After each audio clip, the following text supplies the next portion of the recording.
that you are who you are?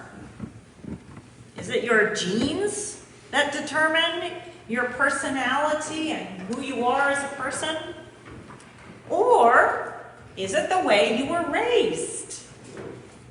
Is it the habits and practices of your household, your parents and siblings, that formed you into who you are? I am endlessly fascinated by studies that study such things. How about those twin studies where they're separated at birth and years later they come back together only to discover at that moment they're wearing almost the same clothes, have similar jobs, have spouses, sometimes even with the same names. On the other hand, we hear stories about children who are adopted out of very trying circumstances and situations into families where there is a lot of love and nurture and support, and these children end up amazingly accomplished. Today's scripture might be about nurture or nature. Jesus is God's own Son. That's a nature thing, full of God-like DNA, and sent to earth to show us what God would look like if God were poured into human flesh and moving about in our midst. Ironically, it is this natural-born Son of God who is then adopted into a human family, Mary and Joseph and several siblings. Now, we don't have enough detail to know to what degree Jesus took on the traits of his adopted family, but we have a hint. We do know that Jesus is said to have taken on the profession of his father and taking on that trade of being a carpenter. And we also don't know anything about what Jesus called Joseph. Indeed, except for the birthing stories, there's not a heck of a lot about Joseph in scriptures. The last we hear of him is when Jesus is about 12 years old, and Jesus disappears. His parents can't find him, and they discover him in the temple. They were, of course, mightily worried about him. But they find him in the temple, and Jesus says to them, "Why would you be worried about me? I'm in my Father's house." Whether Joseph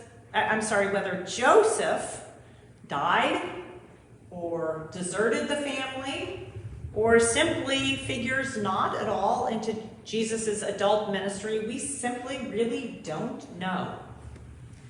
Scripture also tells us that Jesus knew about and felt this particular relationship that he had with God, Father God, for him. More than anything else, he felt that relationship. And he even named God Abba. Now, Abba is a word for father which is found both in Aramaic and in Greek. Aramaic is a Hebrew dialect that was the common language of people in Galilee, Judea, and Samaria at the time of Jesus. And so Jesus spoke Aramaic. And even so, the Gospels then were recorded in Greek. However, a handful of words that Jesus spoke are recorded in Scripture, and it's a very small number. A handful of them are still recorded in Aramaic in this Greek Scripture. Mark's Gospel uses the word Abba in the Aramaic form. In today's Scripture in the Romans, it's in the Greek form. But who can lose that reference back to Jesus uttering Abba on the cross? It even says in the scripture, calling out, so it sort of evokes this earlier story. Now, I have to tell you, usually I write my sermons on Friday morning, but I nerded out big time Friday morning, and I did a ton of research on what all the scholars were saying about Abba and Aramaic and this term father, because I knew that many people have talked about how this term Abba in Aramaic implies daddy, like this close relationship, like an intimate, sweet relationship.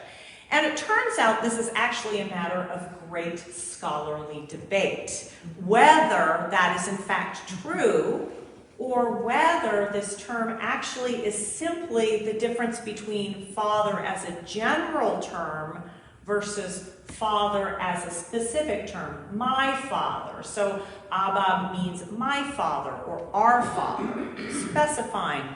So this debate raged on through many of the scholarly articles that I was reading. Here is what becomes useful, I think, to us, no matter which way we fall out on this. In the Hebrew scriptures, God is occasionally named as Father, but named in this metaphorical way, among many ways that God is named. And never in Hebrew scripture is God personally called upon as Father. Nobody says God, Father. It's just they say God like a father. That's what happens in Hebrew scripture. That changes with Jesus. That's what's useful to us.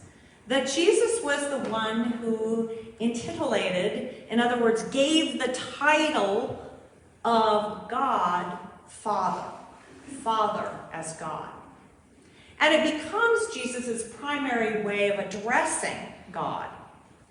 Now, Jesus was doing something really radical here, no matter how we slice it, whether we go with those who think it's a daddy term or a my father term.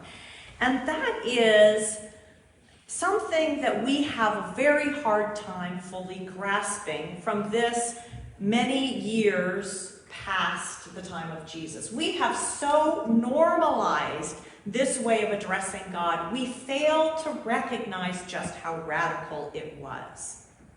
Jesus expressing this intimate relationship with God. And if that wasn't radical enough, Paul notes that we too get to participate in this relationship, that we're adopted into this relationship.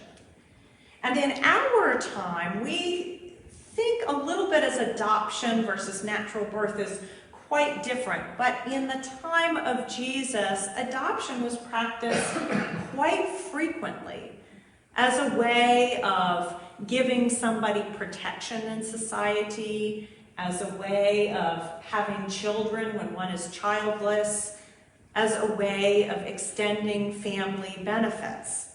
So Jesus here is telling us that we have a close relationship with God, and Paul is echoing that and saying that we are now adopted into this relationship.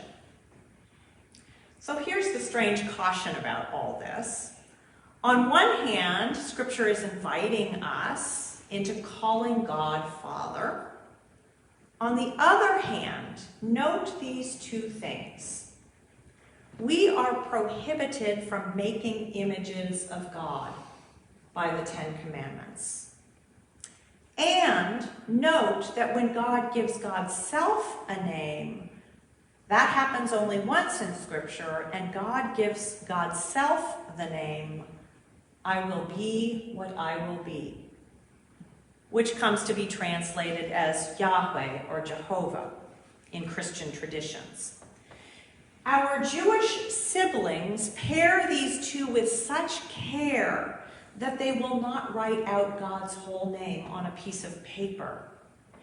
And they carefully practice understanding that Father is a metaphor for them. So here's where our concern should lie. Those depictions of God as an old hairy guy, as a grandfatherly-like character, and very often as a white grandfatherly character, happened during Christendom. We teeter into idolatry if we enflesh our mental notions of fatherhood of God too much. So we need to go back to hear this with fresh ears and with a mystic's heart. Now, there are 50 reasons why calling God Mother is a good idea, and here's another one. For most of us, calling God Mother feels a little bit more countercultural, disturbing, and unsettling, and hence, beautifully, actually gives us access again to how unsettling and disturbing and new and fresh it was for the people at the time of Jesus to think of God as Father. Calling God Mother may get us closer to that element of surprise and discovery. Jesus was trying to say something not about God's gender, only about that radical, intimate, familiar, and warm relationship that we have with God. Jesus was saying something about both nature and nurture and who we are in relationship to God. So no matter how you name God, the good news is this: that relationship that God had with Jesus is ours too, by adoption. Whether by nurture or nature or both, we are right. We are fairly on good ground to claim ourselves as children of God, as heirs to the promises that were made by Jesus and kept in the Spirit. We are created by the same God who longs for a loving relationship with us, and so offers us guidance and hope in Jesus our Christ, and offers us nurturing sustenance in the Holy Spirit.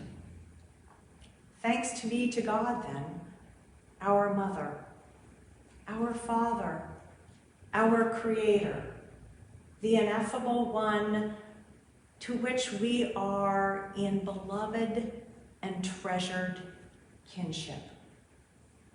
Thanks be to God.